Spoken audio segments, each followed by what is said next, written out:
Demonstrators gathered in cities across the U.S. on Wednesday to protest the Trump administration's early actions.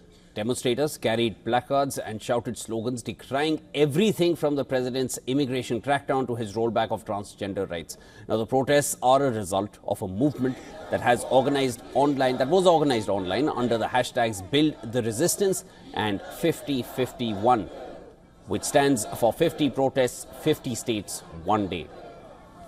Protesters in New York, Philadelphia, and at several state capitals waved signs denouncing President Donald Trump, his advisor Elon Musk, and Project 2025, a hard right playbook for American government and society.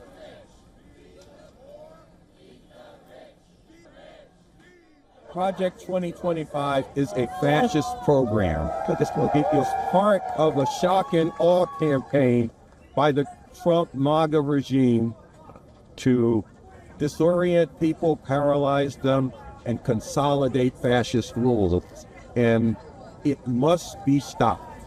It is important that people come out in opposition to the Project 2025, as well as in opposition to the various attacks, like the ICE raids on immigrants, like creating an atmosphere of terror among lesbian, bisexual, gay, transgender people, all the other things.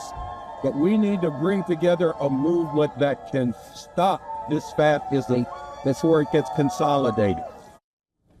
Hundreds of people, including U.S. senators and representatives, protested outside the U.S. Capitol against Trump and Musk. The protest largely focused on the administration's decision to put all directly hired employees of the U.S. aid on leave globally and recall thousands of personnel working overseas.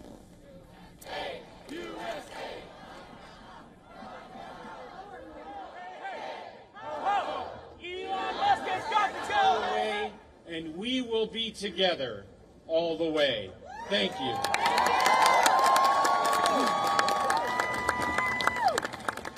Let them work. The moral force of the world. This is not about left or right. It's about right and wrong.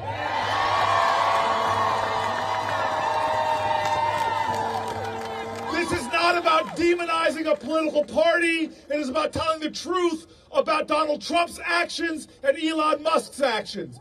We must as a people appeal to the consciousness of those moderate Republicans that we can get to stand with us on legislation to save USAID.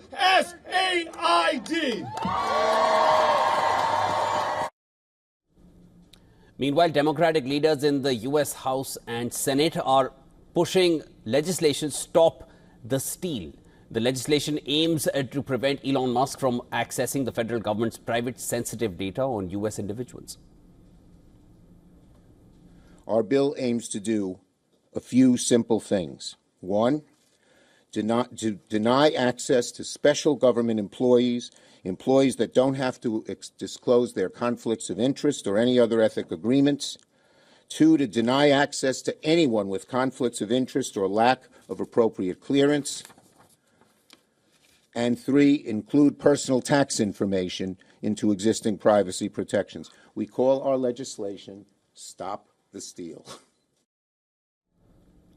President Trump has signed an executive order banning transgender athletes from participating in women's sports, the latest in a slew of moves rolling back the rights of trans people. The order is titled Keeping Men Out of Women's Sports, and the order, which mandates immediate enforcement, directs state attorneys generals to identify best practices for enforcement.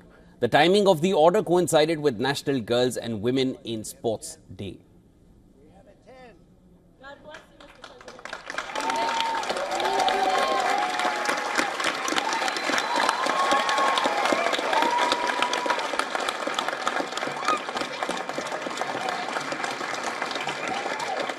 Pretty good, huh? With this executive order, the war on women's sports is over.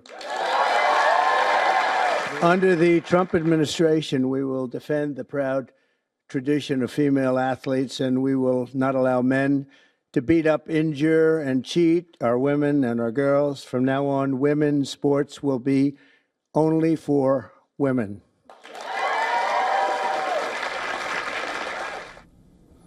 And for more on the latest executive order, WION's correspondent Susan Tehrani sent us this report from New York. President Trump on Wednesday signed the executive order keeping men out of women's sports, prohibiting transgender women and girls from competing in female athletics at schools and universities. The executive order directs the federal government to enforce Title IX based strictly on biological sex assigned at birth, with penalties for publicly funded institutions who fail to comply.